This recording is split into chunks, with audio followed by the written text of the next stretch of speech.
بزاف ديال الناس عندها دبلومات وحرف يدويه يقدروا ياكلوا بها طرفة الخبز في جميع انحاء العالم، ولكن في بعض الاحيان ما كيقدروش يخدموا بداك الدبلومات في الوطن ديالهم. الفيديو اللي جبت لكم اليوم غادي يعجب بزاف ديال الاشخاص وسيرتو الناس اللي عندها دبلومات ديال الكفاءه عاليه. اللي بغى يهاجر لألمانيا بطريقه شرعيه ما عليه غير يتبع هذا الفيديو من الاول حتى الاخر باش غادي يفهم شنو هما الشروط اللي كتحددهم ألمانيا للمهاجرين الجدد. غادي نخلي لكم الروابط باش تقلبوا على الخدمه وعلى الامور الاخرى اللي غادي نتطرق لها. قبل ما نبدا الفيديو ما تنساش تهبط لتحت، تشترك في القناه ودير واحد جيم الى عجبك الفيديو. غادي نخلي لكم انستغرام ديالي حتى هو لتحت اللي باغي يتواصل. نبداو الموضوع ديالنا المفيد والمهم بالنسبه لجميع الشباب العربي. كيف ما قلنا بزاف ديال الشباب كيفكروا في الهجره، وسيرتو الشباب العربي ما عندهمش فرصه ديال العمل في البلاد ديالهم. انايا هنايا غير باش نحمسكم ونشجعكم ونعطيكم بعض النصائح ونعطيكم اماكن وفين تلقاو الخدمه. اصدقائي ما غاديش نطول عليكم، غادي نجيكم للصراحه. انفو غادي تدوز هذه الازمه اللي كيمر بها العالم كله، المانيا غادي تفتح الابواب ديالها، طالبه كل سنه 25,000 مهاجر، محتاجه 25,000 شخص من جميع انحاء العالم، وسيرتو الشباب العربي اللي فيهم المغرب وتونس والجزائر. كل سنة تقريبا 25,000 مهاجر محتاجه ألمانيا. بالضبط علاش ألمانيا بالضبط؟ حيث ألمانيا دولة صناعية، ألمانيا الاقتصاد ديالها متطور، كل سنة غادي وكيتطور.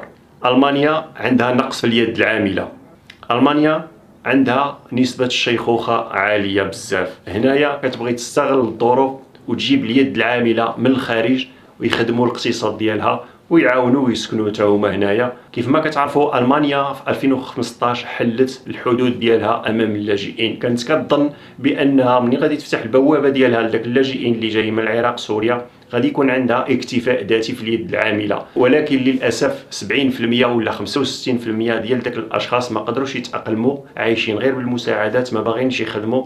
واللغه كانت واحد العائق كبير في التاقلم والانسجام ديال هاد الناس هادو في المانيا. علاش اصلا المانيا بغات تفتح هذا القانون ديال الهجره امام الجميع؟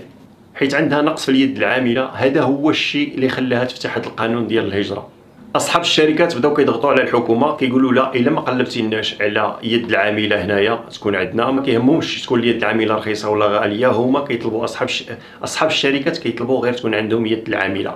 اصحاب الشركات قالوا الحكومه الا ما عندناش يد العامله حنا غادي نضطروا نهزوا المصانع ديالنا والشركات ديالنا الكبرى نديوها لواحد الدول اخرى اللي فيها يد العامله موجوده وبكثره. الحكومه الالمانيه ما تقدرش ترفض هذا الطلب للشركات ديالها باش يكون عندها واحد الوفره في الانتاج والاقتصاد الالماني يطلع. هنايا الحكومه الالمانيه فكرت وقررت دير شي حل لهذه الشركات، هو البحث عن عمال من خارج المانيا من جميع دول العالم.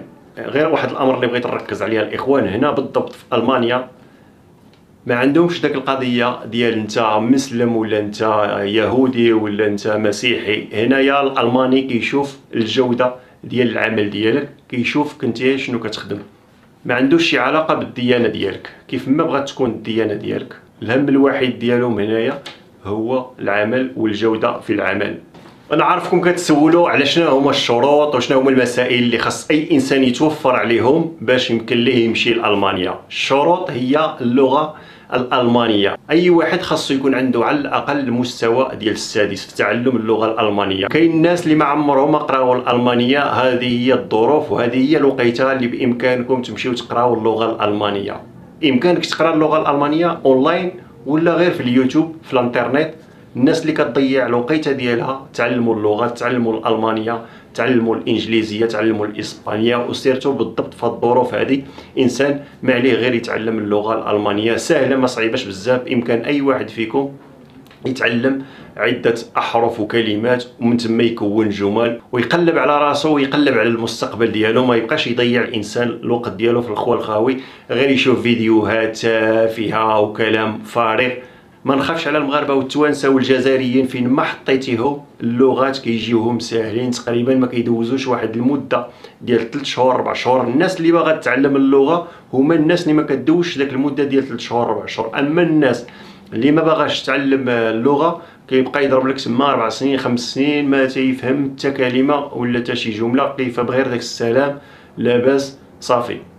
اما الناس الاذكياء اللي باغيين يتعلموا راه ما عليك، راه ساهله، تهز غير كتاب، التلفازه، اليوتيوب. دابا الانسان يبقى يدير تعلم اللغه الالمانيه ولا تعلم اللغه الانجليزيه، الدروس ديالها غتلقى عده دروس. هنايا غادي تخرج فائز، غادي تخرج رابح واحد اللغه اللي تقدر دير بها واحد البحث ديالك من هنا لقدام، وتخدم بها حتى هي من هنا لقدام، وتقلب بها على خدمه في جميع انحاء العالم. الناس اللي غادي تتعلم اللغه غير في المنزل ولا غير عبر الانترنت، شنو خصكم ديروا في هذه المرحله هذه؟ اهم حاجه اللي خصكم ديروها هي دوز واحد الامتحان في السونتر ديال الالمانيه.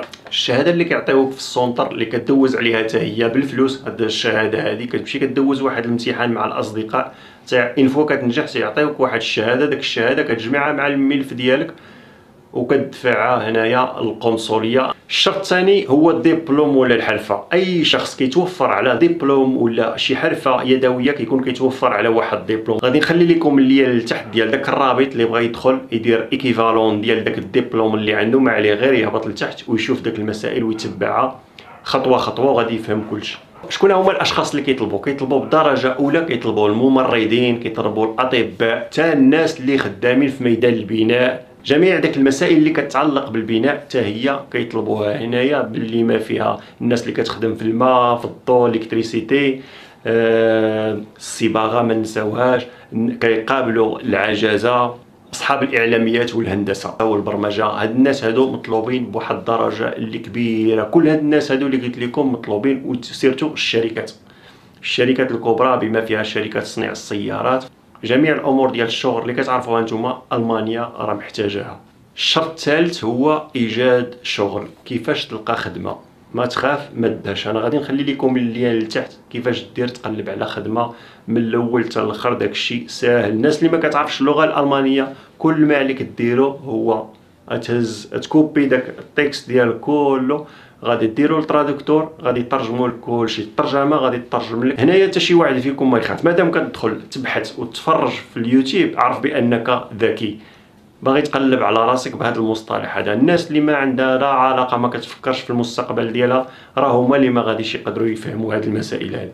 فهذا الرابط اللي غادي نخليه لكم لتحت كيخليو ارقام الهواتف، كيخليو البريد الالكتروني، بامكانكم تتواصلوا معهم عبر البريد الالكتروني. اهم حاجه بالنسبه للناس اللي كتعرف اللغه الالمانيه، كل ما عليك ديرو هو تهز التليفون ديالك. الا عندك واحد شويه ديال الفلوس وعندك باش تعمر لاكارت باش تتصل بهم، اتصل بهم، علاش لا؟ غيهزوا التليفون وغادي يجاوبوك باش ما كان. فاش كيجاوبوك هاد الاشخاص اللي كتبعت لهم انت واحد الايميل ديالك بانك كتقلب على خدمه، صافي. الناس هادو عندهم اشخاص اختصاصيين كيمشيو لمصلحه الاجانب اللي كاينه في المانيا، كيتواصلوا معاهم، زائد انت كتعطيهم الجواز السفر ديالك، كيصيبوا لك بحال واحد الكونطرا ديال الخدمه، صافي. كيصيفطوها لك هنايا. فاش كيصيفطوها لك للدوله ديالك انت كتمشي للقنصليه الالمانيه اللي كاينه في الدوله ديالك، سواء كنتي مغربي ولا تونسي ولا جزائري كتمشي لهاد القنصليه اللي قلت لكم، ولا عربي كيف ما كانت الجنسيه ديالك كتمشي للقنصليه، كتشد داك الملف ديالك زائد واحد الوثائق اللي كتجمعها، كديها للقنصليه. تما كيعطيوك واحد الفيزا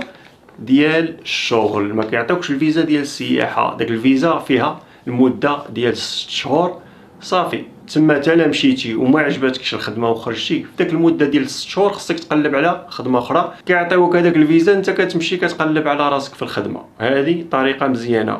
والشرط الرابع اللي كيطلبوه وضروري خصو يكون عندك هو خصها تكون عندك الفلوس البنكه. كيف ما كتعرفوا الدوله الالمانيه ماشي تعطيك الوراق تجي هنا وتولي تصرف عليك في المساعدات كيف ما كيديروا بعض الاشخاص. نو، هذا خصكم تنساوه من بالكم. اي شخص فيكم خص يكون عنده على الاقل 5 ديال المليون. كاين اللي ما عندوش، بامكانك تسلفها. راه انفو غادي تمشي للالمان ولقيتي هذه الخدمه هذه تقريبا في 4 شهور ولا 5 شهور على ما تقاد الامور ديالك، الكرا والمسائل الاخرى، تعرف عده اشياء، انا غادي ترجع الفلوس. الا طولتي تقريبا واحد 6 شهور غادي ترد لذاك الاشخاص 5 المليون. هذه الفلوس اللي غادي تجي معاك راه مهمه ومفيده ليك. اول حاجه غادي تكري بها، غادي تبقى تاكل وتشرب، لي مويان دي ترونسبور، تبقى تنقل، تمشي للخدمه ديالك، تعرف بزاف ديال الحوايج.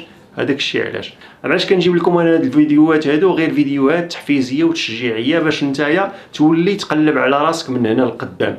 كيفاش تولي تبحث على شغل. داكشي علاش قلت لكم انا اللغه راه مزيان. اي واحد فيكم كيعرف شي لغه سواء الاسبانيه الالمانيه كتب غير البحث عن عمل في المانيا وراه غادي يخرج لكم عده اعمال في المانيا. واهم حاجه اللي بغيت نقولها لكم كنت غادي ننساها هو ما تقلبوش على العمل في داك المدن الكبيره. دائما الانسان يقلب على المدن اللي صغيره هي اللي كتكون فيها حظوظ بزاف، حيت هاد المدن الصغيره ما كيمشيوش ليها بزاف ديال الناس، كتكون شويه بعيده على العواصم وبعيده على المدن الكبيره. اذا هنايا الانسان فين يستغل الفرصه وغادي يلقى الخدمه ديالو 100%. راه داك الرابط اللي غادي نخلي لكم انايا لتحت راه فيه كلشي، فيه الخريطه، فيه عده اشياء، فيه امور ديال الهجره، شنو هما الحرف اللي مطلوبين، كل ما يتعلق بالهجره الالمانيه غادي تلقاوه تما. فاش يمشي اي واحد فيكم يا ربي تسهل على الجميع، راه بامكانه يطلع الوليدات ديالو ولا المراه تمشي هي الاولى يتبعها الراجل، ولا الراجل كيمشي كيقاد الوريقات ديالو، كتقاد الامور ديالك، راه كدير للزوجه ديالك ولا الزوجه كدير للزوج ديالها، كدير ليه التجمع العائلي.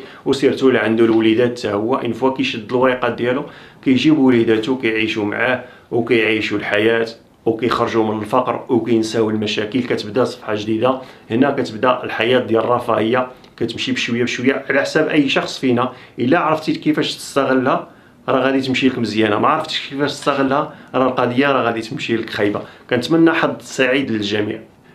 جميع هاد الروابط غادي نخليها لكم لتحت. اللي خصك ديره هو تدخل وتبحث ودير الترجمه من الالمانيه الى العربيه، ولا من الالمانيه الى الفرنسيه، ولا داك الدوله اللي كتقيم فيها نتايا. بالنسبه لي انا هذه هي فرصه ديال العمر. كنتمنى هذا الفيديو يعجبكم. الا عجبك الفيديو ما تنساش تهبط لتحت، تشارك في القناه وبارطاجيه مع خوتك، وحظ سعيد للجميع. واي واحد فيكم خدم ما عليه غير يقول لنا رانا قبلوني، وغادي نتمناو الحظ سعيد للجميع. واللي ما خدمش هذا العام راه بامكانه يخدم العام الجاي، واللي ما خدمش العام الجاي يوجد راسو العام اخر. اللي خاصك ديرو اخويا ولا اللي خاصك ديري يا اختي هو تقراو اللغه، يا الالمانيه يا الاسبانيه يا الانجليزيه، وسيرتو الالمانيه والانجليزيه. تبارك الله عليكم، نتلاقاو في فيديو اخر.